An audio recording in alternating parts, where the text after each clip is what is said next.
Are you experiencing an afternoon crash? Well, then you may want to listen to this podcast that gives you all the secrets of cortisol and why cortisol might be causing that.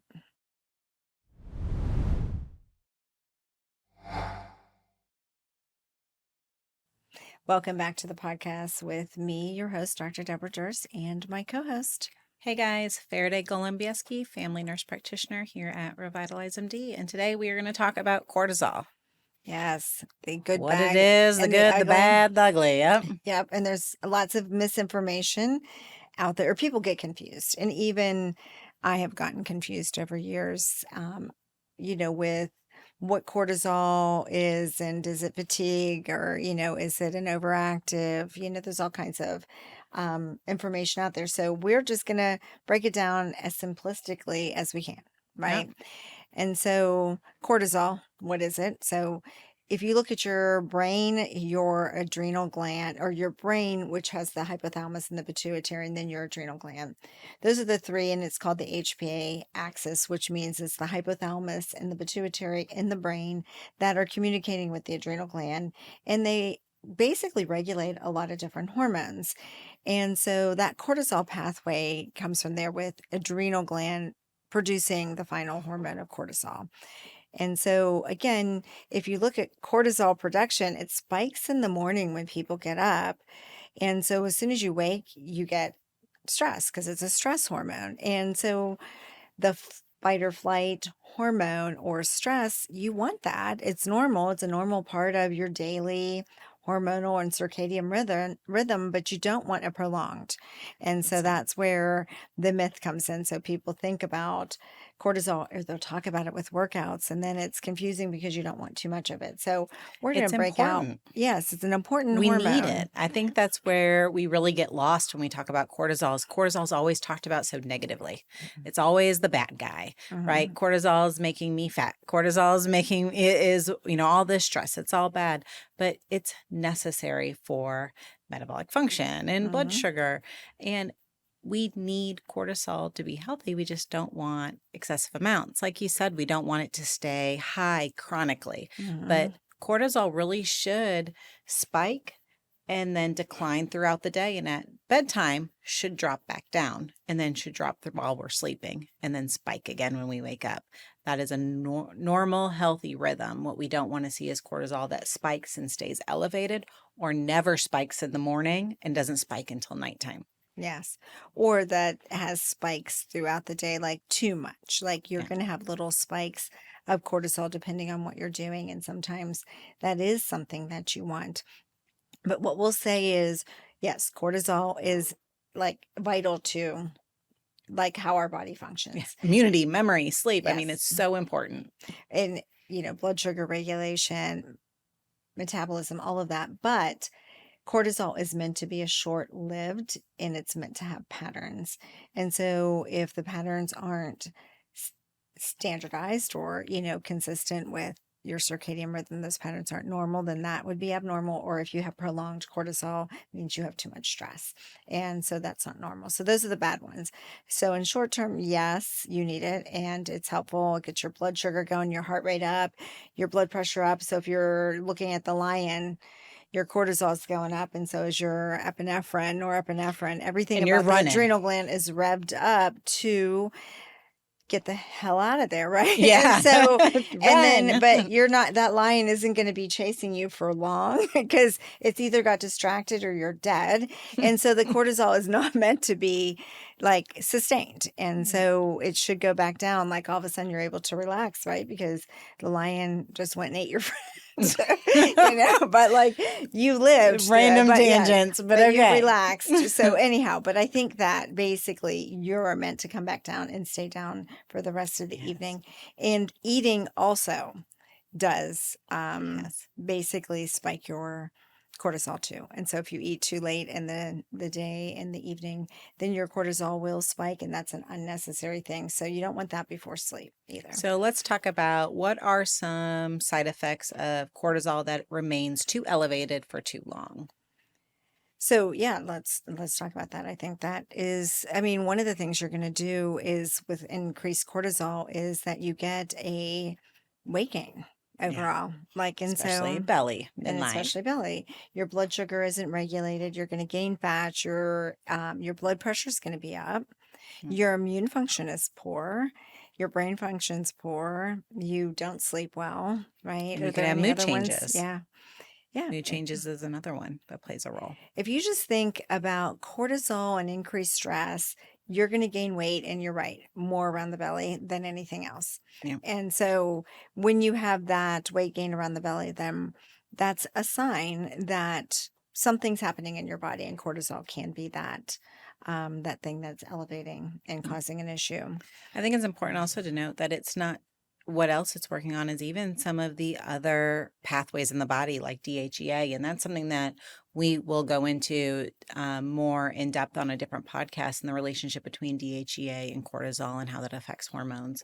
So stay tuned for an upcoming podcast on that. But it does affect multiple pathways. Yes. But like you said, so those are all the ones for too high too often. What about too low of cortisol? Because you can have low cortisol. People don't really talk about low cortisol, but low cortisol has negative effects as well. I almost think if you think of it from the standpoint of like your adrenal gland is stressed, so it's too high for too long, that finally it just poops out. It's And so fatigue. that's when you get adrenal fatigue, is when your adrenal gland is no longer producing the cortisol. And so fatigue is one of those, low appetite, low blood pressure, that's a whole different, that adrenal fatigue is, and that's more of a clinical diagnosis. There's some like acute medical issues for both of these, by the way. Like, you can end up in the emergency room when they're excessive to either end of those. And that's a problem, because somebody will come in with mental status changes and it's an older person and they just have no adrenal function whatsoever. And so It's a really low blood pressure. low blood pressure, they're Super cool. fatigued. Yeah, and at that point they even have mental status changes with it. So those are extremes, but basically for the most part you're in a range of people are too stressed for too long with all those symptoms we talked about, or then all of a sudden it poops out and you're tired, you're low blood pressure, like you're not only a little tired because of the fluctuations, but now you're not producing what you need to. And again, we need this for function. And so that's how I look at it. I don't know if you look at it in a different way. I mean, that's really it. It's, spikes are normal. Mm. Cortisol is necessary. Spikes are normal. We just don't want chronic elevation. And that's really where it comes down to. And you're right. There's always an extreme with everything. Too high, too low is never good. No. So how do we balance it, right? Because that's the next question that I get often in clinic is, how do I manage my cortisol? How do I balance my cortisol? What can I do to help regulate it? Mm-hmm. And so again, obviously lifestyle, Always comes back to lifestyle. Is going to be key. The couple things that play more of a role here, like obviously sleep is a role. So if you look at cortisol, you wake up in the morning and your cortisol spikes, your melatonin is going up, 12 to 14 hours after that. So that circadian rhythm is balanced by that. So you want a consistent sleep schedule because you want your cortisol, you want your melatonin to be related to that in a good way. So that consistent sleep schedule is one of those. Obviously, the healthy diet, the healthy fruits and vegetables, and then obviously healthy meats or grass-fed meats, or if you're Plant-based into more proteins, if that. plant-based, yes, but and fiber, but limiting alcohol, limiting caffeine. Those are things that potentially can not cause the issues. caffeine. Yeah, I think that again, that's still good for people, Right, unless if they- regulation. yes, Everything in moderation, Yes. everything in regulation. yeah, I think that I'm never going to give up caffeine, but again, it's just knowing what might keep you up at night because your sleep schedule is important.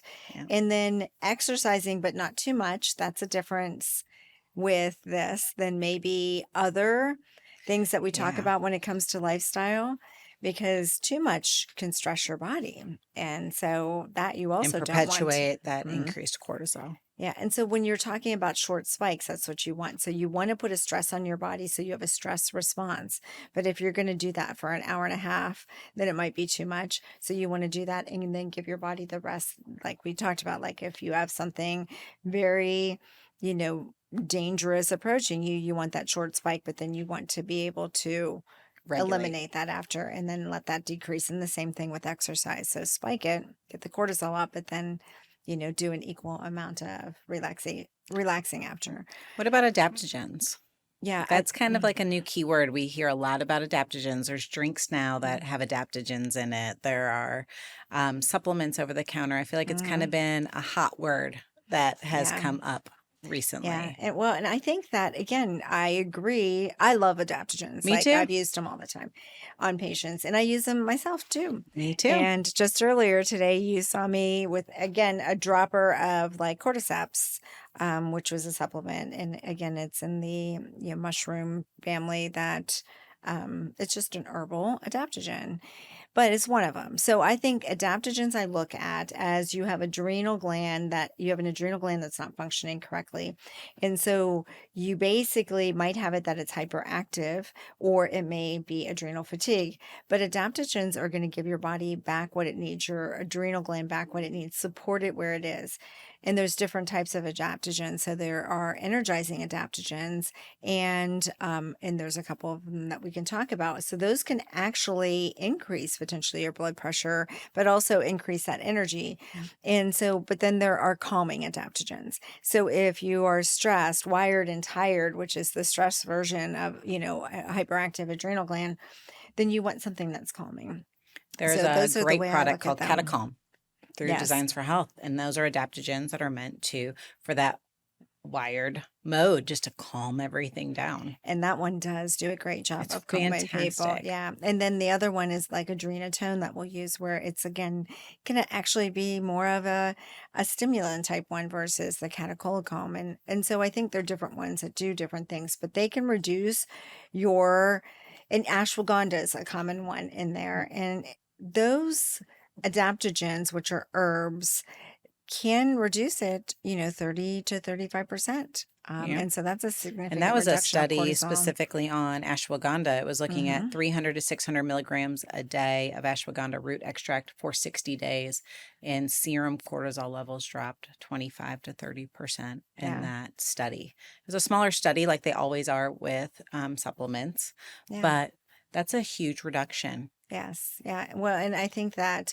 if you find the right adaptogen, you're usually in combinations that are going to either help with a hyperactive adrenal or a adrenal fatigue, one of the two. But wired and tired is one of them. And if you're just tired all the time, then it could just be that it's switched over. I will say we've had a lot of people ask us over the years to do cortisol levels. And of all the Yeah. cortisol levels, I would say there was less than 1% that ever had an abnormal cortisol. So if you actually want to test adrenal function, you need to do at least a 4-point salivary test, or potentially even a 6-point. It's a salivary test that can be done by your functional medicine or regenerative medicine office. And that's the only way to test it. And then you see what that 24-hour, You get to pattern see is. your spike, Yes. your path, your pathway, what your curve looks like. And that is probably one of the biggest things we educate patients on, is the random cortisol levels are such a big range on both ends for random AM, random PM, that you have to really be a huge outlier to show off on those. Yes. So salivary testing there's not many times I think that we agree that salivary testing is your best option, because a lot can be done in serum, but this is one that it's the only way to get a true representation of what's happening throughout the day. Yeah. And a lot of patients of ours will come in wanting a cortisol test. And again, we can do it, but 99.9% of the time, it's actually normal. And if we're really concerned, first off, I just actually do the things we talked about. Adrenal support, though, in addition to, is like a good multivitamin. Magnesium is very good. Vitamin C and D is very good.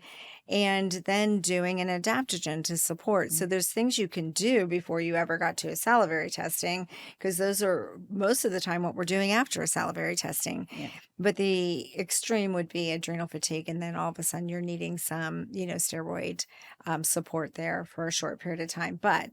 Or like adrenal extracts, those would be like next steps. But most of the time we're doing those exact steps before or after a cortisol salivary test. So oftentimes we can use supplementation and patients are feeling better overall. So there's no need to take the extra steps unless there's something bigger going on. Yeah. I would agree. I think that the one other thing that they really like to talk about, or that I think is important with adrenal treatment, because we talk about lifestyle stuff, but I think that that's where yoga or a meditation, and definitely meditation, is pretty helpful to learn just to focus and to relax and that mindfulness. So, and when it comes to adrenal issues, if you're there to the point where you're really concerned or you have abnormal testing, it's worth putting some meditation, learning, and practice into your life to help with that. I agree with that. Recently, I've had quite a few conversations with patients just telling them, because we talk a lot about stress, a lot about cortisol, and it's easy for us to sit here and say, oh, reduce your stress, right? I mean, what primary doesn't tell you, oh, you need to just reduce your stress. Well, it's easier said than done.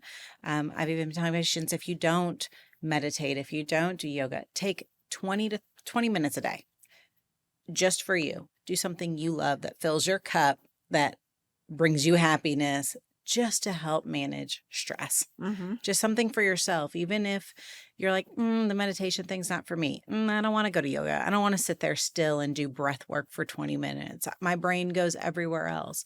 Then take 20 minutes and do something that is for you, that brings you joy, that brings you happiness, that fills your cup. Even that alone can make a huge difference in that stress. Yeah, no, I would agree with that. So, yeah, balance and finding something that you enjoy. But I think that the whole point of like the meditation is everyone's mind is going like that. I know. And so you learn to focus. So I would say that even learning like with that, I agree, like 20, 30 minutes to you a day for something you love.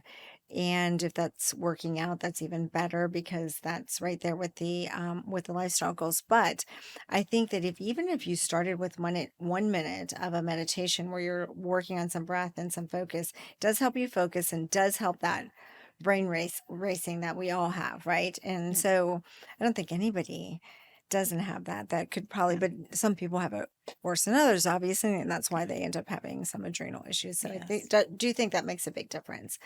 But I think that at the end of it all, it's not your enemy. We need cortisol. It's vital to bodily functions, but we don't want an extreme spike of cortisol that lasts, and too much stress does that. And again, I think that there's lots of lifestyle habits or routines that can do it. Sleep is one of those, meditation, working out, and adaptogens are great. We'll put some links in it in the description that will talk about different adaptogen ingredients, but they're just make sure you get a calming one if you feel like you're wired and tired and you want a more energizing one otherwise. But they are great at giving your adrenal gland back what it needs. And again, some of those common ones are the ashwagandha, which we've already done, I think, another podcast on that for other reasons. But rhodiola is one of those that helps with the afternoon crashes. And so again, if your cortisol spiking when it shouldn't, you have too much, like you are too stressed, it's up too high, and now you're going to crash from that. And so I think that rhodiola is one of those that can help. Ginseng is one of those more energizing ones that can help.